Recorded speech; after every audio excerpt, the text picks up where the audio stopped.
What are you on, bub? What is that? I don't know. Well, turn on the switch.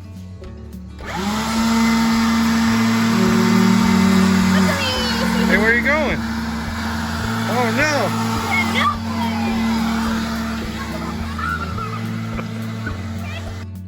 So today, we're going to make a hovercraft.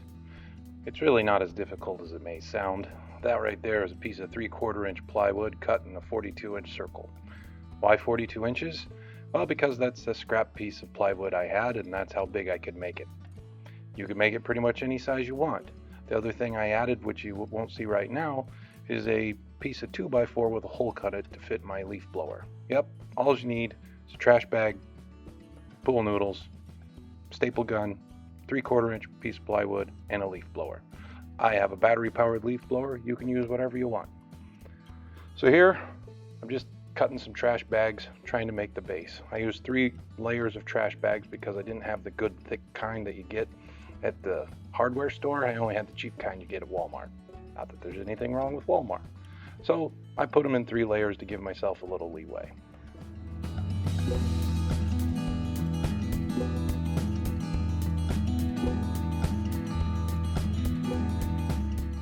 So the next part's pretty easy. You put your giant circle of plywood on top of the plastic sheeting or garbage bag and then simply staple it on.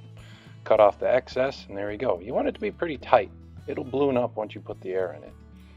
So this part's pretty easy. Doesn't take a lot of explanation. But yet I'm still explaining it. And yet you're still watching. So anyway, yeah, trim it off, pretty easy.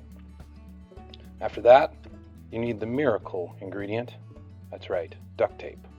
Why is my duct tape white, you ask? I have no idea. Must have been on sale. But it works.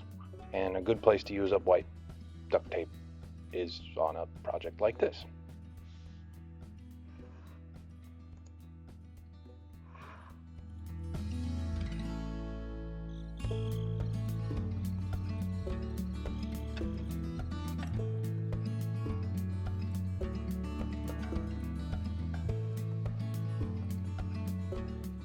So once you have it all taped up, you're going to create a seal so the air can't leak out.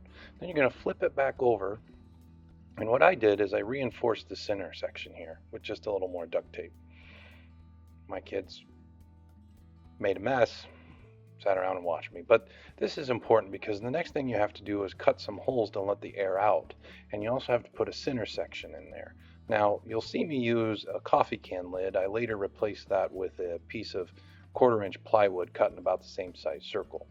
This makes a donut of air as opposed to just being a large semicircle, which is impossible to balance on. It helps you balance the entire hovercraft. So once you mark the center, you're going to place your center circle in there.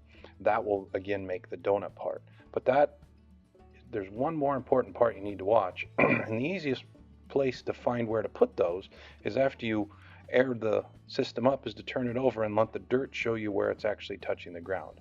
If you put the holes, the outlet holes in the wrong place, it won't work right and it will make fart noises, which your 6-year-old may enjoy, but you won't be sliding down the driveway anytime soon.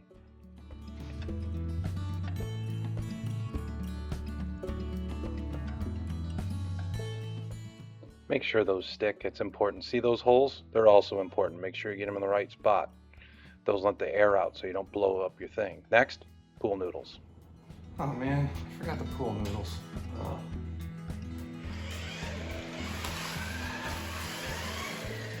Sweet!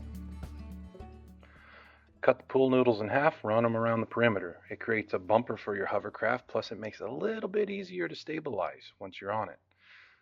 You'll see here that my leaf blower doesn't quite have enough of the airflow needed to lift my large tush up, but it works wonderful for the kids. So after finally getting it figured out, once I was perfectly centered, it finally worked for me. And hilarity ensued. You can make yours better by adding more airflow, having a stronger leaf blower, adding a second leaf blower, gas-powered leaf blower, all sorts of stuff. But I didn't want my kids flying down the driveway on a gas-powered hovercraft, so this works for now. It's sledding when it's fun to sled, and it's not 4. Yeah, okay. All right, have a good time. Have a Coke. See you later.